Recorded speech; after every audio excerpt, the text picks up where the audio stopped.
One of the most valuable lessons during COVID was the need for red states to create policies that would prevent future abuses of power, such as the mandates that we saw during COVID, some of the government authorities taking emergency powers much longer than they should have.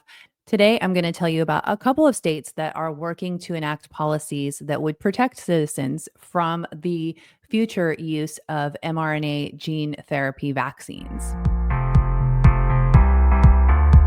Hey, everybody, I'm Julie Barrett, founder of Conservative Ladies of America. And our bill of the day is actually two bills from two different states. We're going to be talking about a bill in Idaho and a bill in Montana. Both of these bills kind of do the same thing, they're pretty similar with just a couple of differences. But both of these bills would seek to restrict, prohibit mRNA gene therapies in their states in an effort to protect citizens. So let's start off in Idaho with Senate Bill 1036. This bill is also called the Doug Cameron Act, and Doug Cameron is a rancher in Idaho who was vaccine injured from the mRNA COVID vaccines. And what this bill would do is it would aim to protect citizens from having the same types of vaccine injuries that Doug Cameron had. It would prohibit the administration of any human gene therapy product used for infectious disease indications, regardless of terminology. So rather than they call it vaccine or immunization, both of those would be prohibited. Now, there is an exception in the bill for therapies that would be used for genetic disorders or cancer treatments. And this bill, this ban would only take effect for 10 years. It would expire on July 1st of 2035. There is also an emergency declaration with this bill. It would take effect on July 1st, 2025.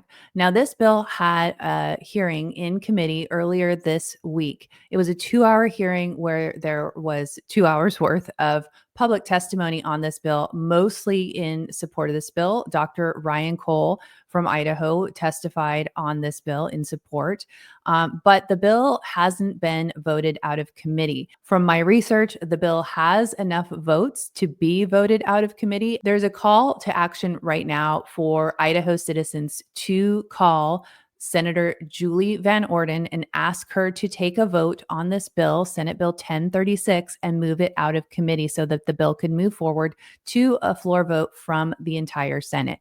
So if you live in Idaho, please take a moment and call Senator Van Orden and let her know that you would like her to take a vote on this bill and pass it out of committee. Now, moving over to Montana, we've got House Bill 371, and House Bill 371 would prohibit the administration of gene-based vaccines for infectious diseases. This bill had a floor vote of the whole Montana House of Representatives, and the bill did not pass. The roll call was 34 yes and 66 no. There were a lot of Republicans on that no side. Had the Republicans voted yes on this bill, it would have passed out of the state house. So there are a lot of Montana citizens who are not very happy with this vote.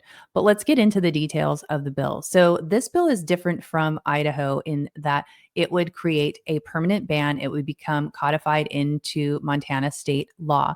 This bill also carries a misdemeanor and a $500 charge per violation of this order. This would prohibit the use of vaccines developed with mRNA, modified mRNA, self-amplifying mRNA, or DNA technology for infectious diseases. It does have exemptions like Idaho for cancer or genetic disorder treatments. Now, like I said, this would be permanent. So this would become part of Montana state law. And perhaps that's why some of the Republicans didn't want to vote yes on it. Maybe they would have been more inclined to vote yes if it was more temporary, like what Idaho is doing with just a 10-year. It's much harder to repeal something once it's become codified into law.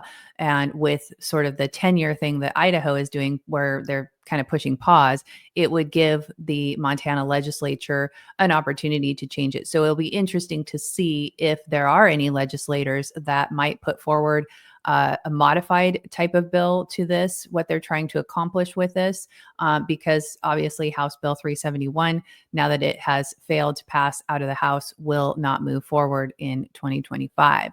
Now, what are the differences between these two bills? Well, they're really a lot alike. There are a couple of key differences here. Obviously, we've got the permanent ban in Montana versus the 10 years in Idaho. In Idaho, this would be all gene therapy products for infectious diseases, whereas in Montana, it was mRNA and DNA vaccines for infectious diseases. Now, in Idaho, there were no penalties listed in the bill, whereas in Montana, you had the $500 fine as well as making it a misdemeanor. Both of these bills allow for exceptions for cancer and genetic disorder treatments. Overall, these bills are very similar. Idaho is just taking a more cautious approach, and Montana is really being a little bit more aggressive with making this an outright ban and codifying it into law. I think what we're going to see as we move forward this year and in future years is we're going to see a lot of states proposing similar policies to this and enacting some version of this. Now, in Florida, where I live, our session starts on March 4th, and I anticipate seeing some kind of bill like this during the session. I looked, and so far, there's not a bill filed in 2025 for mRNA vaccines in Florida.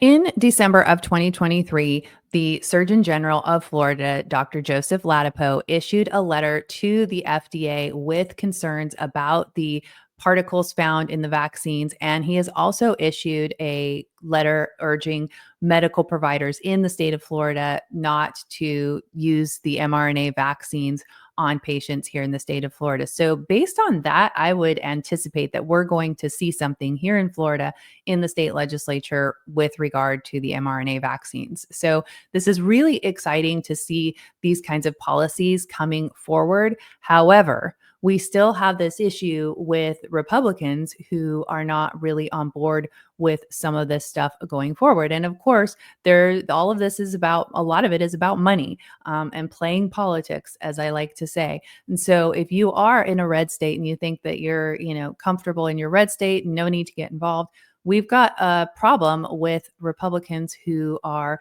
establishment or playing political games or beholden to the medical industrial complex or lobbyists or whatever it happens to be. So it's really important for citizens to be engaged, no matter if you are in a red state or a blue state. If you're in a red state, it's really important that you be involved if you want to keep it red and you want it to be conservative and you want some of these really good policies to be enacted.